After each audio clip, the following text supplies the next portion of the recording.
If you can understand this episode without subtitles, your English is probably around the A2 or B1 level, and that is something to be very proud of. At this level, you can understand conversations about everyday life, about habits, routines, feelings, and experiences. You may not know every word you hear. That is completely normal. But if you can follow the main ideas, you are doing well. So today, I want to tell you about my daily life and the habits that make my days feel good. Listen carefully. Try to understand as much as you can, and at the end, I will ask you a question to test yourself. Are you ready? Let us begin. My name is Bob. I learn English every day, just like you. This podcast is for people who want to improve their English by listening to real, natural conversations about real, ordinary life. I will speak clearly and at a pace that is comfortable for A2 and B1 learners. I will not rush, I will not use difficult words without explaining them, and I will always try to tell you something useful, not just about the English language, but about life itself. Because I believe that the best way to learn a language is not to study it like a textbook. It is to live inside it, to hear it, to feel it, and slowly, over time, to make it your own. So welcome to I Speak English. I am very glad you are here. Now, let me tell you about my day. My day begins at 6:30 in the morning. Not because I love waking up early. If I'm honest, my body would prefer to stay in bed until 8. But I have learned something important over the years. The way you start your morning usually determines the way you feel for the rest of the day. So I get up even when I do not want to.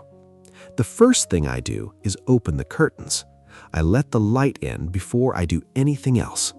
Light is one of the most powerful signals you can send to your brain. It says, the day has started. It is time to wake up. After that, I drink a large glass of water. Not coffee, not tea, water. My body has been sleeping for 7 or 8 hours. It needs water before anything else. This is a small habit, but it makes a real difference to how I feel in the first hour of the day. Then I make my bed. I know, some people think this is a strange thing to care about. Why make your bed if you're just going to get back into it tonight? But here's what I've discovered.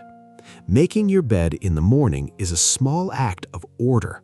It tells your brain that the day has begun properly, that you are in control, that small things matter. And when small things matter to you, big things start to go better too. I want to pause here and share something I have learned about mornings. For a long time, the first thing I did every morning was check my phone. Messages, social media, news, all of it, before I had even properly opened my eyes. And I noticed something. On the days I did this, I started the day feeling reactive. Something I read made me anxious. Something I saw made me compare myself to someone else. I was giving away my attention, my most precious resource, before I had even decided what I wanted to do with it.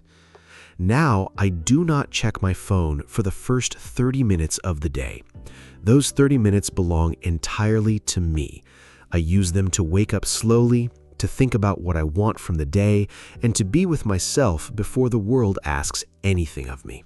It is such a simple change, but it has made a very big difference.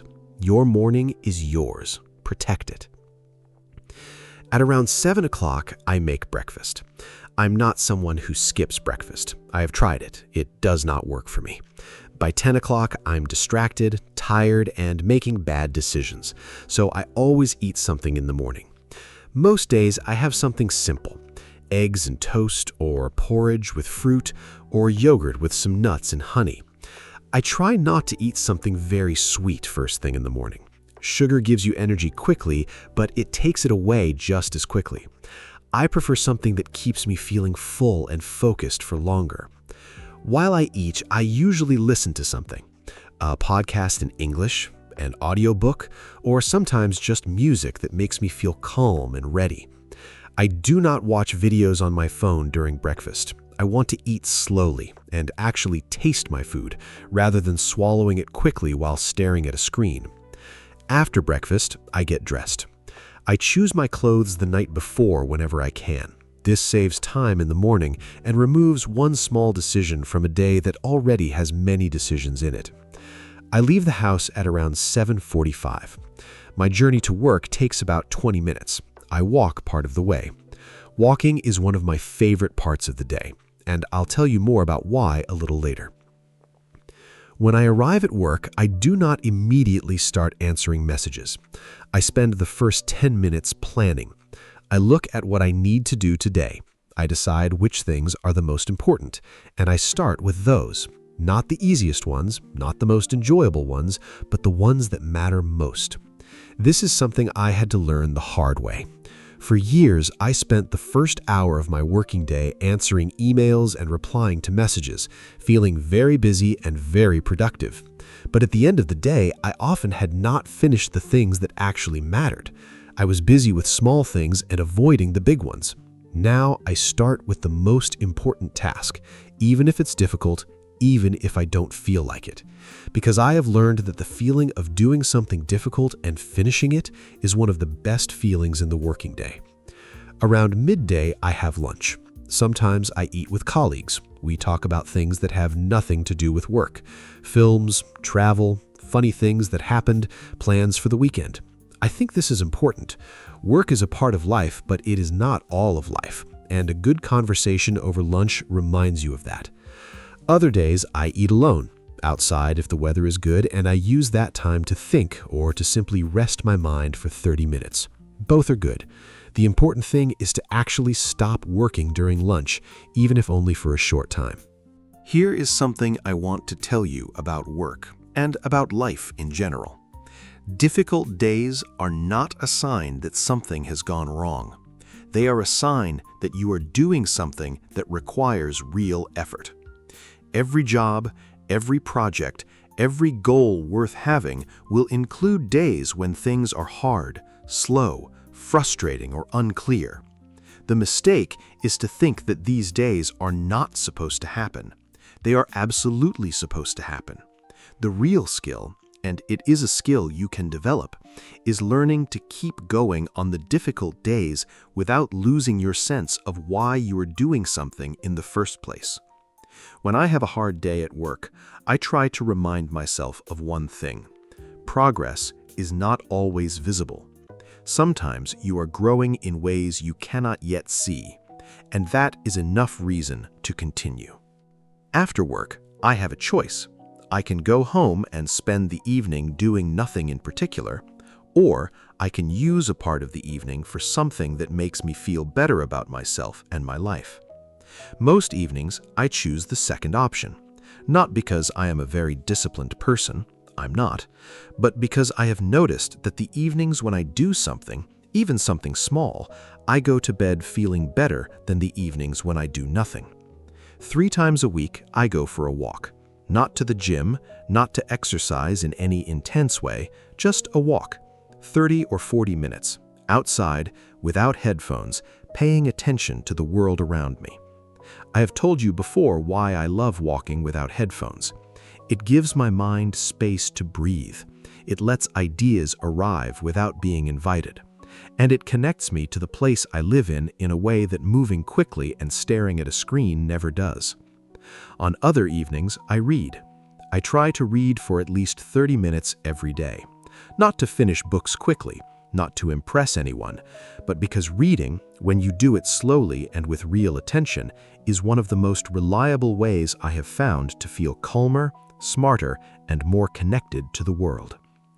And on the evenings when I am tired and I genuinely need to rest, I rest. I watch something enjoyable, I cook a meal I love, I call a friend or a family member. I sit on my sofa with a cup of tea and do absolutely nothing. Because rest is not wasted time. Rest is what makes everything else possible. I want to share one more lesson before we finish. It is about small habits and big change. When I first started building better habits, I wanted to see results immediately. I started going for walks and expected to feel completely different after 1 week. I started reading every day and expected my vocabulary to double in a month. I started going to bed earlier and expected to feel like a completely new person after 5 days. None of that happened quickly. But here is what I discovered. Small actions repeated every day create change so gradually that you almost cannot see it happening. And then one day, often many months later, you look back and realize that you are completely different from the person you were when you began. Not because of one big decision, but because of hundreds of small ones made quietly, without any applause, day after day after day. This is true for habits. It is also true for learning English.